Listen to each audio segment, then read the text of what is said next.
నిర్మల్ జిల్లా దిలావర్పూర్ కేంద్ర మండల కేంద్రంలో నిర్మించిన డబుల్ బెడ్రూమ్ల ఇళ్ల వద్ద ఉద్రిక్తత చోటు చేసుకుంది.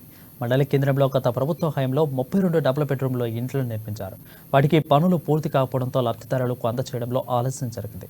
దీంతో గ్రామంలోని పేదలు డబుల్ బెడ్రూమ్ల ఇళ్ల కోసం దరఖాస్తు చేసుకున్న లబ్ధిదారులు ఇళ్లను అందచేయకపోవడంతో గత 20 రోజుల క్రితం తాళాలు పగలగొట్టి ఇళ్లలో నివాసం ఉంటున్నారు.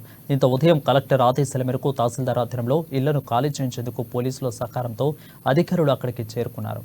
అయితే గత 20 ఏళ్లుగా అద్దె ఇళ్లలో ఉంటున్నామని, తమకు ఇల్లు కేటాయించకపోవడంతో ఇక్కడ నివాసం ఉంటున్నామని పేదలు అధికారులతో వాగ్వాదానికి దిగారు. ఇల్లు నిర్మించినప్పటికీ తమకు కేటాయించకపోవడంతోనే ఆగ్రహం వ్యక్తం చేశారు. ఇట్టి పరిస్థితుల్లోనూ ఇళ్లను విడిచిపెట్టి వెళ్లలేది లేదని పఠాయించి నిరసన వ్యక్తం చేశారు. ఎంఆర్ఓ స్వాతి స్పందిస్తూ ఇంటి పనులు పూర్తవలేదని, ఈ కారణంతోనే కలెక్టర్ ఆదేశాల మేరకు డబుల్ బెడ్రూమ్ ఇళ్లను ఖాళీ చేయించున్నట్లు తెలిపారు. పనులు పూర్తవగానే లబ్ధిదారులను గుర్తించి ఇళ్లకు కేటాయిస్తామని తెలిపారు. రూరల్ సీఐ శ్రీనివాస్ ఆధ్వర్యంలో పోలీసులు బందోబస్తును చేపట్టారు.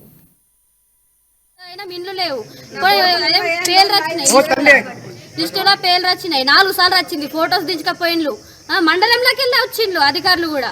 కానీ ఇప్పుడు అదే టైంకి వాళ్ళే వచ్చి మీ పేర్లు ఇస్తాం కదా 3 నెలలు ఇవ్వండి టైము అని ఎలక్షన్లు ముందటి ఇప్పుడు వచ్చి తీసుకొస్తున్నారు. మాకెంత బాధ అయితే మేము వచ్చి ఉంటున్నాము.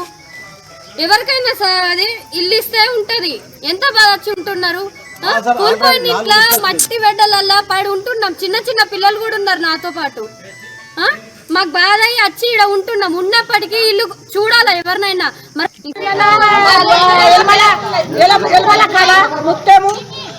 డబుల్ బెడ్రూమ్ లో పేరు వచ్చిందని ఏడవైనా చెప్తుంది. ఇక అంబేద్కర్ జయంతి నాడు ఆడంటే ఆడ చెప్పగానే మరి నాకైతే ఇల్లు లేదు, ఇల్లు కూడా కొడుతున్నాం వెళ్ళిపో అని భాషలన్నీ బయట పడేసింది. బయట పడేస్తే మరి నాకైతే ఏడలేదు. ఇక మరి సర్కార్ కట్టిన డబుల్ బెడ్రూమ్ ఉన్నది కదా అని నేను వచ్చి నూక్కున్నా సార్.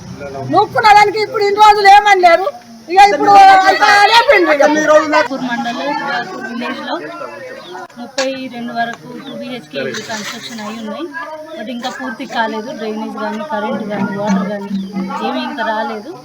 కానీ 6 తారీఖు నుంచి ఇక్కడ వీళ్ళు అక్రమంగా ఇల్లు ఆక్రమించుకొని ఇంట్లో ఉంటున్నారు. వీళ్ళకి ఆల్రెడీ ఇంతకుముందు కూడా మేము వచ్చి చెప్పడం జరిగింది, ఇల్లు ఖాళీ చేయండి, వర్క్ కంప్లీట్ అయిపోయిన తర్వాత ప్రాసెస్ ప్రకారంగా వీళ్ళకి ఇల్లు అలాట్మెంట్ చేయడం జరుగుతుందని చెప్పడం జరిగింది.